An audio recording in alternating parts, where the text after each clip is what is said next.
Hi everybody, and welcome to William's Dream Garage. And today we're reviewing my Honda Civic Type R FK8. Before we get into the car itself, I want to introduce myself to you. My name is William, I'm 25 years old, and I'm a huge car fan. I was so ever since I was young, at the age of 3 to 4 years old, when I reached out the window and saw these beautiful things going on the road. Yeah, that was the start of the journey.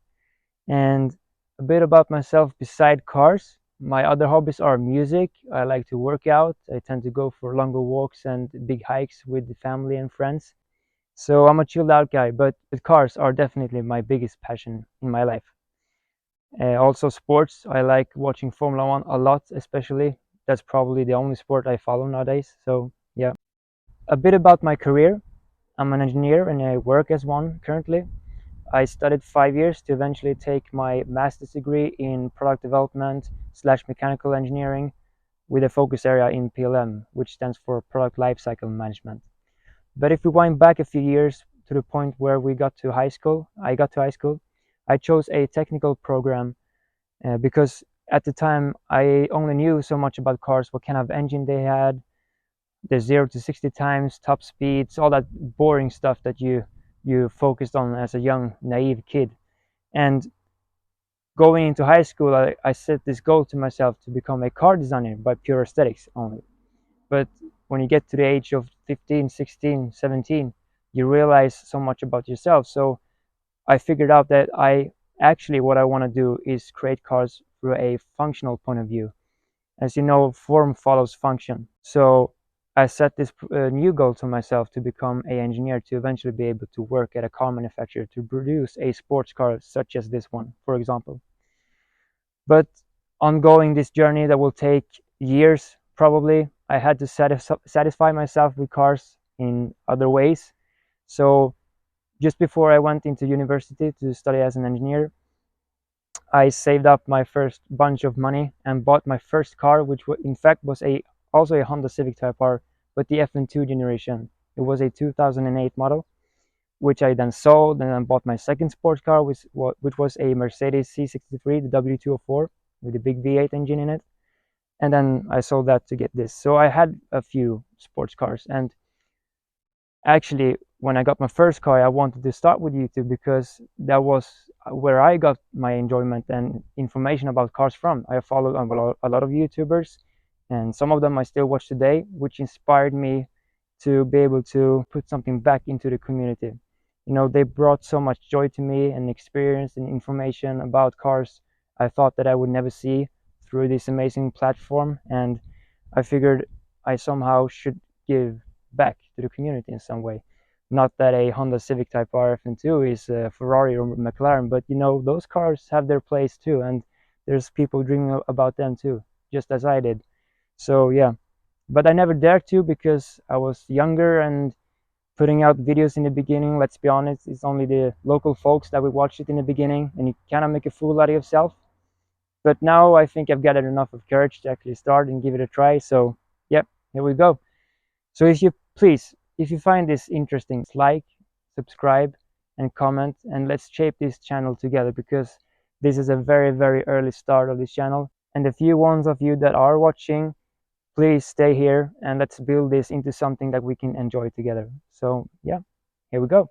Here I stand with the bonnet popped up open, and guess what? This is the boring part where I tell you about the horsepower figures and all that boring stuff. So I figured let's get that underway. So up front, we have a 2-liter 4-cylinder turbocharged VTEC engine running it's strictly 320 horsepower set from Honda themselves, and newton meters are 400 newton meters of torque. This car has a stage 2 tune on it, so it runs about 400 horsepower, and torque figures I'm not sure yet. I have the bench paper in the car, but they are also old data sheets from a previous bench test, so that paper says 510, so thereabouts. The engine is mounted to a manual gearbox only. Yes, no automatics in these cars. Honda Type Rs are famous for being manual gearbox only, and that's why this car is a true hot hatch still in today's D&H. And yeah, I'll get into that more later in the video. Other than that, there's not much more you need to know about the engine or the specs or the transmission. It's very simple. and very engaging and simple from Honda. So let's get to the exterior and eventually the interior. Talking about the exterior design of this generation Civic Type R creates two sides of the argument. One side think it's very unresponsible, childish, too aggressive, and too much race boy inspired, and the other side think it's not. I think it looks good, and I think it's a niche for the FK8 generation. Because if you really analyze the different generations of the Civic Type Rs, each one brings something different to the table. If we look at the generation prior to this one, the FK2, it started to get more and more aggressive than the generation prior to that one, which was the FN2. And the FK2 started to poke people's eyes with the design, and then they brought the FK8 out, which does so even more. So this is not the car for you if you wanna not stand out.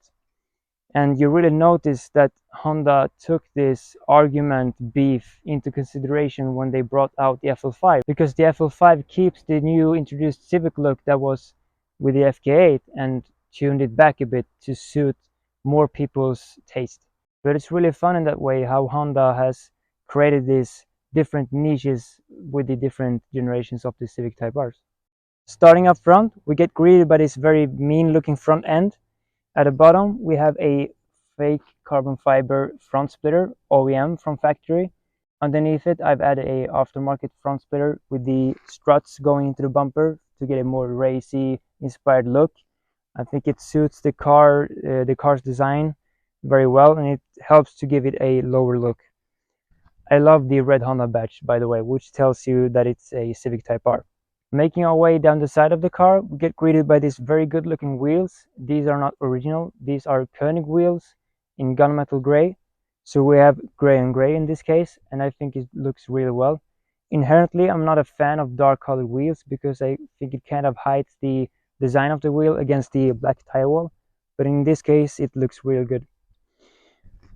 Continuing, we have these side skirts in fake carbon fiber with the red accent stripe running along underneath it, and it helps to get that wider look of the body. This is a very important part of the Civic Type R FK8 generation because there's a party trick going on here that you might not actually know about. So you see these fins here, and when you drive and the air will follow the roofline here, when air hits these fins, they will be directing the air towards the rear wing in a way so it creates downforce. Yes, it actually creates downforce, which is very special for the FK8 because the FK2 I believe was only aesthetically pleasing, talking about the rear wing, but the rear wing introduced to the FK8 generation is actually doing something, which is nice to know when you drive. That is just not sitting there looking good. It actually does something to help you. At the back, we are greeted by the free tailpipe exhaust system. The exhaust on this car is changed to an aftermarket brand, which is called Martilius. It's a catback system, and also the downpipe is changed and front pipe, and everything pipe-wise on this car is changed, so this sounds really, really good, and you'll hear it later. That's about it regarding the exterior part of the car, so let's move into the interior. The interior of this car matches the exterior. It's very sporty in the design too, and you immediately get greeted with these bucket seats in red, which looks really well. And you've got these fake carbon fiber inlets in the dashboard to carry on that design from the exterior part. And yeah, other than that, it's a really spacious and nice place to be. You got a lot of storage units. You got a storage space in the door carts. You have your cup holders in the center. You got a big storage unit underneath your center armrest, a wireless charging place right in front of the gear shifter. Yeah, it's very practical and useful, but yet sporty enough. You now join me in the back seat, and I can tell you straight away it's very spacious and comfy in here. The seat in front of me is moved towards me to simulate a tall male sitting in the driver's position. And yeah, footroom is really good, headroom is good. These seats are very comfy and soft. The angle of the backrest is really good, which is not the case in all cars, because in some cars you tend to sit more upright, which is not very comfortable on longer journeys. But yeah, I could easily sit here for longer journeys in this car. It can't get any better than that, you might think, but it actually does, because this boot is very big, which makes it a very practical car. And if you want even more space, you can fold these rear seats down. So you can fit your strollers, you can fit everything from your IKEA shop Everything you need to fit in here, it actually fits. And it's a very important sales point of this car, because it doesn't matter if you're a mom or a dad and a middle-aged person, an older person.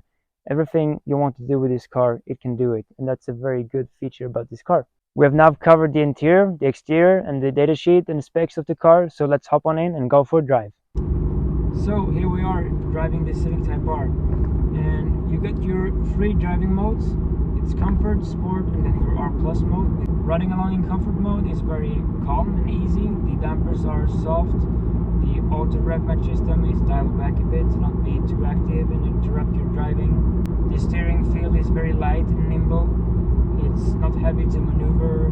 The throttle response is pleasant, and yeah, it's a really nice place to be. You can easily drive this every day. But immediately, if we use this little toggle down here and go to sport mode, things start to happen. There is a very, very noticeable change in the throttle response, and your rev match system will occasionally rev match ever so often more than in comfort mode, and the steering tightens up. It's much more stiff in the steering feel in sport mode, and the dampers also stiffens up as well. But if you really want to show off the party trick of this car to your friends, you put it in R Plus mode, and that's where things start to get really, really interesting. Throttle response, damper settings are unchanged from the sport mode, but the rev match system will be in the most aggressive mode right now. It will auto rev match for you at any revs, and yeah, dampers are very stiff, as we said before, and the steering feel is more so stiff than the sport mode. So let's go down some gears. It's fifth, fourth, third gear, 80 kilometers an hour.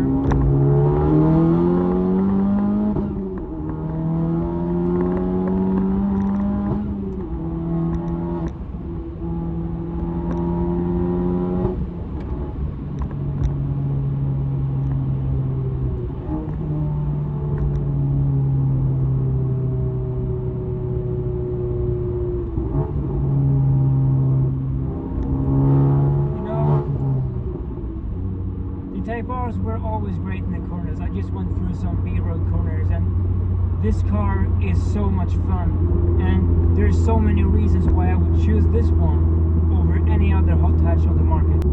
First reason, the manual gearbox. It's the best gearbox on the market besides Porsche, but Porsche is another price point, so you can't really compare. And yeah, I mean, this car screams drive. It's for the enthusiastic people. You got your A45s, you got your Golf Rs, the Audi RS3 models, and whatnot that's available on the market. But those cars, for me, aren't hot hatches anymore. They're just fast cars. Actually, they don't tend to associate with the term hot hatch at all, because they stick 500 horsepower nowadays or whatever in a A45, just slightly under 470, whatever, 480.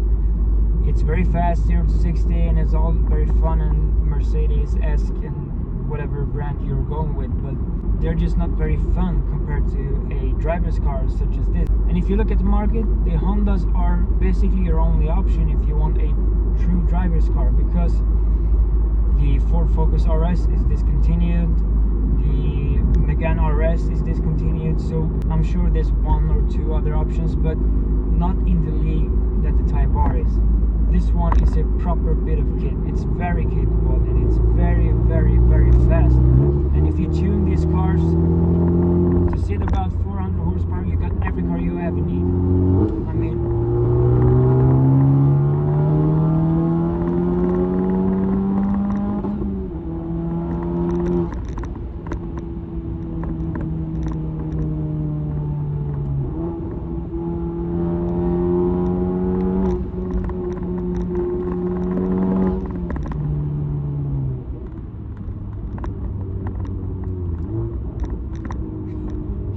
it's insane, actually. This is the best car I've ever owned. This is the best car I've ever owned. The FN2 was very fun. and it's really fun to see the DNA running through to this car. And the C63 that I had, the W204 with a 6.2 liter petrol aspirated V8 engine, was also very fun, but that was more of a GT car, so to say. This one, basically, this is as close as I'm gonna get to a GT3. A Porsche GT3 is my dream, ultimate dream car, but for the money, this will do perfectly fine. And there are so many reasons why I would choose a Honda in this price point, in this segment of the market. And one of them is actually being heritage. And I'll make a quick stop and I'll tell you more about it. So to understand why a Type R is very important in terms of history and heritage, we need to dig into the Type R badge and where it came from. Now we'll just start off with showing you this t-shirt that I brought with me.